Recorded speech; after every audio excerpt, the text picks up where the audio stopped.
शिव गुरु के चरणों पर प्रणाम करती हूँ। मैया पार्वती के चरणों पर प्रणाम करती हूँ। मेरा प्रणाम स्वीकार हो। हरिंदर भैया नीलम दीदी के चरणों पर प्रणाम करती हूँ। सभी देवी देवता धरती माता के चरणों पर प्रणाम करती हूँ। सभी माता पिता गुरु बहनों को प्रणाम करती हूँ। मेरा प्रणाम स्वीकार हो। प्रणाम करती हूँ। मेरा प्रणाम स्वीकार हो। साहिब भैया नीलम दीदी के माध्यम से 3 सूत्र मिला है। पहले में दया का मांगना है, दूसरे में चर्चा करना है, तीसरे में 108 बार से प्रणाम करना है। दया किस तरीके से मांगना है? जैसे दरवाजे पे भिखारी आता है, दया से, भाव से, नियम से, प्रेम से। और आने जाने वाले व्यक्तियों को हमें बताना है, बहन हम शिव के शिष्य बन गए, आप भी शिव के शिष्य बन जाइए। तीसरे में 108 बार से प्रणाम करना है। तीसरे में 108 बार से प्रणाम करना है। वही मैं आपको एक चर्चा सुनाने जा रही हूँ। चर्चा बहुत सुंदर है। कमलेश भक्ति चैनल पर आप सभी का स्वागत है। और आइए सभी गुरु की शरणों में आइए, गुरु के चरणों में आइए। जो गुरु के चरणों में आया उसका कल्याण हो गया, वो धन धन हो गया, वो दूध पूत से भर गया। जो गुरु की चरणों में आया वो कभी खाली हाथ नहीं जाता है। मैं सभी से कहती हूँ कि आइए, गुरु के चरणों में आइए। मैं आपको एक चर्चा सुनाने जा रही हूँ। चर्चा बहुत सुंदर है।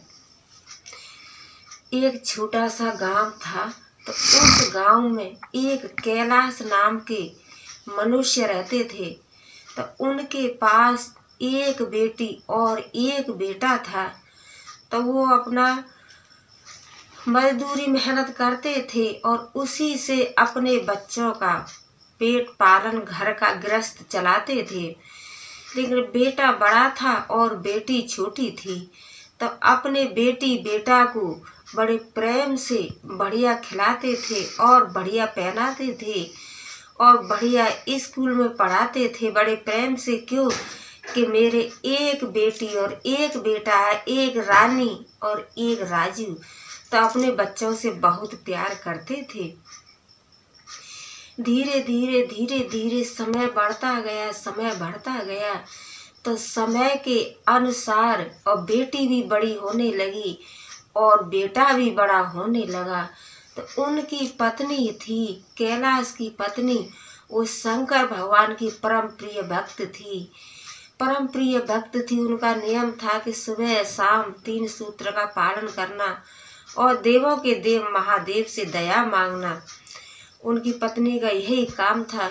तो बेटा बड़ा था, तब बेटे ने और पढ़ाई पूरी कर ली, बीकॉम कर ली। तो बेटे ने फार्म भरना शुरू कर दिया, फार्म डालना शुरू कर दिया। तो बेटे की सरकारी सर्विस लग गई, सरकारी सर्विस लग गई। तो कैलाश ने बेटे की शादी कर दी। बेटे की शादी कर दी तो अपनी बहू को लेकर के और चला गया जहाँ जॉब करता था। और कैलाश और गुरु बहन और उनकी बेटी घर पर रहती थी। तो धीरे धीरे समय के अनुसार और बेटी भी शादी योग्य हो गई।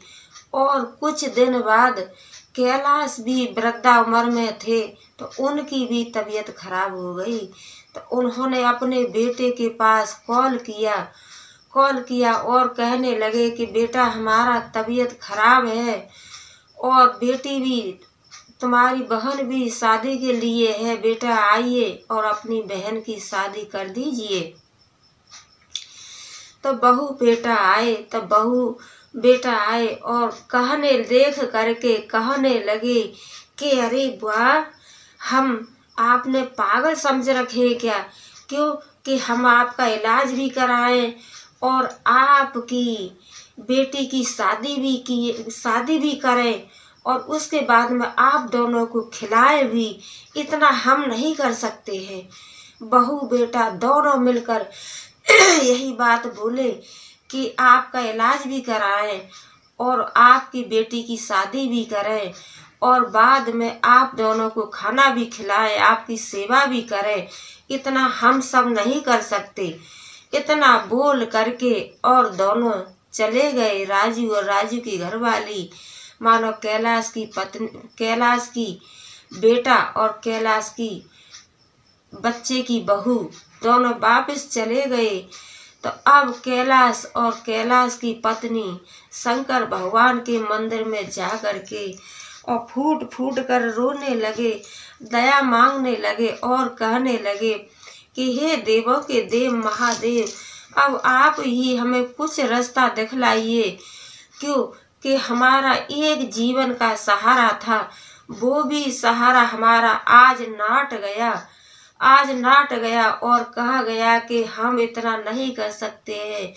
और हे देवों के देव महादेव, मेरे पास एक मेरी बेटी भी है शादी के लिए।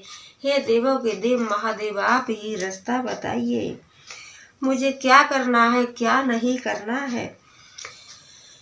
इतना कह करके अपने घर आए, घर आकर के और सो गए। तो रात में सपने में और शंकर भगवान और मैया पार्वती सपने में प्रकट हुए और कैलाश की पत्नी को सपना दिया और कहने लगे कि उठो बेटी, आपका घर एक छोटी सी झुग्गी में रहते